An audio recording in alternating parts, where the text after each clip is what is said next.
ಈ premix powder ಇವತ್ತಿನ recipe. ನಮಸ್ತೆ ಫ್ರೆಂಡ್ಸ್, ಗುಡ್ ಫುಡ್ ಲ್ಯಾಂಡ್ ಚಾನಲಿಗೆ ಸ್ವಾಗತ.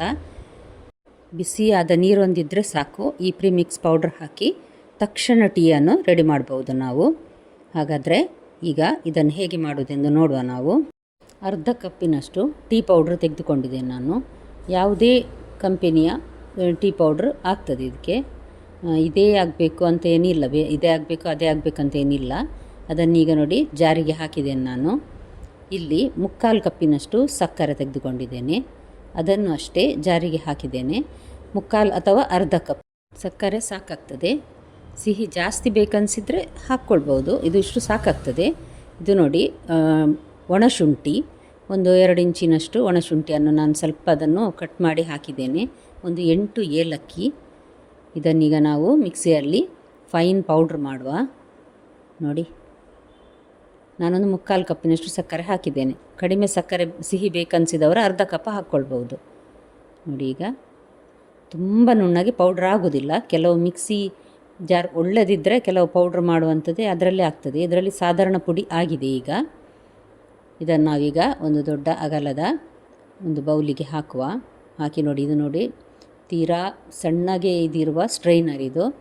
ಅದರಲ್ಲಿ ನಾನೀಗ ಇದು ಹುಡಿಯನ್ನು ಸ್ಟ್ರೈನ್ ಮಾಡ್ತಾ ಇದ್ದೇನೆ. ಯಾಕಂದರೆ ಜಿಂಜರ್ ಪೌಡ್ರು ಏಲಕ್ಕಿದ್ದೆಲ್ಲ ಏನಾದರೂ ಸ್ವಲ್ಪ ಪಾರ್ಟಿಕಲ್ಸ್ ಇದ್ದರೆ ಅದು ಉಳಿದು ಇದರಲ್ಲಿ ಉಳಿತದಲ್ಲ, ಅದಕ್ಕೋಸ್ಕರ. ನೋಡಿ, ಈ ರೀತಿ ಎಲ್ಲ ಪೌಡ್ರನ್ನು, ಇದು ನಾನು ಸ್ವಲ್ಪ ಸಣ್ಣ ಸ್ಟ್ರೈನರ್, ಹಾಗಾಗಿ 1-2-3 ಸಲ ಹಾಕಿದ್ದೇನೆ ಇದಕ್ಕೆ ನಾನು. ನೋಡಿ, ಆಯಿತು. ಇದರಲ್ಲಿ ಏನಾದರೂ ಟೀ ಪೌಡ್ರ್ ಅಥವಾ ಏನಾದರೂ ಉಳಿದಿದ್ದರೆ ಇನ್ನೊಂದು ಸಲ ನಾವು ಮಿಕ್ಸಿ ಜಾರಿಗೆ ಹಾಕಿ ಒಮ್ಮೆ ರುಬ್ಬಿ ಅದನ್ನು ಪುನಃ ಸ್ಟ್ರೈನ್ ಮಾಡಿದರೆ ಆಯಿತು. ನೋಡಿ, ಈಗ ಇದು ರೆಡಿಯಾಗಿದೆ. ಇದಕ್ಕೀಗ ನಾವು 1 ಕಪ್ ಫುಲ್ ಮಿಲ್ಕ್ ಪೌಡರ್, ಯಾವುದೇ ಕಂಪನಿದಾಗ್ತದೆ ಮಿಲ್ಕ್ ಪೌಡ್ರನ್ನು ತೆಗೆದುಕೊಳ್ಳುವ. ನಾನು ನೆಸ್ಲೆ ಕಂಪನಿದು ಎವ್ರಿಡೇ ಪೌಡ್ರ್ ಅದನ್ನು ತೆಗೆದುಕೊಂಡಿದ್ದೇನೆ. 1 ಕಪ್ ಫುಲ್ ಹಾಕಿದ್ದೇನೆ ನಾನು. ಸಾಧಾರಣ ಒಂದು 1/4 ಕಪ್ನಷ್ಟು ಹಾಕ್ಬೋದು ಫುಲ್ಲು. ಯಾಕಂದರೆ ಟೀ ಸ್ವಲ್ಪ ಹಾಲು ಜಾಸ್ತಿ ಹಾಕಿ ಕುಡಿಯೋರಾದರೆ ಅದು ಒಳ್ಳೆಯದಾಗ್ತದೆ, ಇಲ್ಲಾಂದರೆ ಸ್ವಲ್ಪ ನೀರು ಅನಿಸ್ತದೆ. ಅದಕ್ಕೋಸ್ಕರ ನಾನು ಸಾಧಾರಣ ಒಂದು ಫುಲ್ ಕಪ್ ತೆಗೆದುಕೊಂಡಿದ್ದೇನೆ. ನೋಡಿ, ಎಲ್ಲವನ್ನು ಚೆನ್ನಾಗಿ ಮಿಕ್ಸ್ ಮಾಡಿದ್ದೇನೆ ನಾನು. ಇದನ್ನು ಚೆನ್ನಾಗಿ ಮಿಕ್ಸ್ ಮಾಡಬೇಕು. ಮಿಕ್ಸ್ ಮಾಡಿದ ನಂತರ ನೋಡಿ, ಈ ರೀತಿ ಚೆನ್ನಾಗಿ ತೊಳೆದು ಒಣಗಿಸಿದ ಜಾರಲ್ಲಿ, ಗಾಜಿನ ಜಾರಲ್ಲಿ ನಾನು ಹಾಕಿ ಇಡ್ತಾ ಇದ್ದೇನೆ.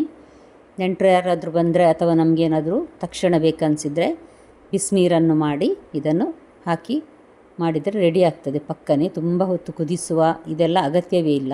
ನೋಡಿ, ಇದು ನಾನು ಬಿಸಿ ಬಿಸಿ ಕುದಿಸಿದ ನೀರು ಒಂದು ಲೋಟದಲ್ಲಿ ಹಾಕಿ ತೋರಿಸ್ತಾ ಇದ್ದೇನೆ ನಿಮಗೀಗ.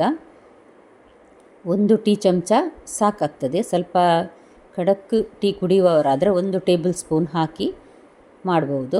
ಮಿಕ್ಸ್ ಮಾಡಿದರೆ ಆಯ್ತು. ಇದನ್ನು ಚೆನ್ನಾಗಿ ನೋಡಿ, ಚೆನ್ನಾಗಿ ಚಮಚದಲ್ಲಿ ಮಿಕ್ಸ್ ಮಾಡುವ ನಾವು. ಬಿಸಿ ಬಿಸಿ ನೀರಿದ್ದರೆ ಮಿಕ್ಸ್ ಮಾಡೋ ಹೊತ್ತಿಗೆ ಸರಿ ಆಗ್ತದೆ ಕುಡಿಲಿಕ್ಕೆ ನಮಗೆ. ಇನ್ಸ್ಟೆಂಟ್ ಆದ ಟೀ ನೋಡಿ ರೆಡಿ ಆಯಿತು. ಇಲ್ಲಿ ನೋಡಿ, ಇದರಲ್ಲಿ ನಾವೀಗ ಸ್ವಲ್ಪ ಇನ್ನೊಂದು ಗ್ಲಾಸಿಗೆ ಹಾಕಿ ಸ್ಟ್ರೈನ್ ಮಾಡುವ. ಏನಾದರೂ ಟೀ ಪೌಡ್ರ್ ಇದ್ದಿದ್ದರೆ ಅದು ಅದರಲ್ಲಿ ಉಳಿತದೆ. ನೋಡಿ, ನಾನೀಗ ಇದನ್ನು ಸ್ಟ್ರೈನ್ ಮಾಡ್ತಾ ಇದ್ದೇನೆ. ಇದು ನಾವು ಮಾಮೂಲಿ ಟೀ ಮಾಡ್ತೇವೆ ನೋಡಿ, ಅದಕ್ಕಿಂತ ಸಹ ತುಂಬ ರುಚಿ ಆಗ್ತದೆ ಇದು ಕುಡಿಯಲಿಕ್ಕೆ. ನೋಡಿ, ತಕ್ಷಣ ಮಾಡಬಹುದಾದ ಟೀ ಪೌಡ್ರಿಂದ ಮಾಡಿದ ಟೀ ರೆಡಿ ಆಯಿತು. ಹಾಗಾದರೆ ನಿಮಗೆ ಈ ವಿಡಿಯೋ ತುಂಬ ಇಷ್ಟ ಆಯಿತು ಅಂತ ತಿಳ್ಕೊಳ್ತೇನೆ ಫ್ರೆಂಡ್ಸ್. ದಯವಿಟ್ಟು ಸಬ್ಸ್ಕ್ರೈಬ್ ಮಾಡಿ, ಲೈಕ್ ಮಾಡಿ, ಹಾಗೂ ನಿಮ್ಮ ಫ್ಯಾಮಿಲಿ ಫ್ರೆಂಡ್ಸಿಗೆ ಶೇರ್ ಮಾಡೋದನ್ನು ಮರಿಬೇಡಿ. ಆದರೆ ಮತ್ತೆ ನಿಮ್ಮನ್ನು ಮುಂದಿನ ಹೊಸ ವಿಡಿಯೋದೊಂದಿಗೆ ಭೇಟಿಯಾಗ್ತೇನೆ. ನೋಡಿದ ಎಲ್ಲ ವೀಕ್ಷಕರಿಗೆ ಧನ್ಯವಾದ.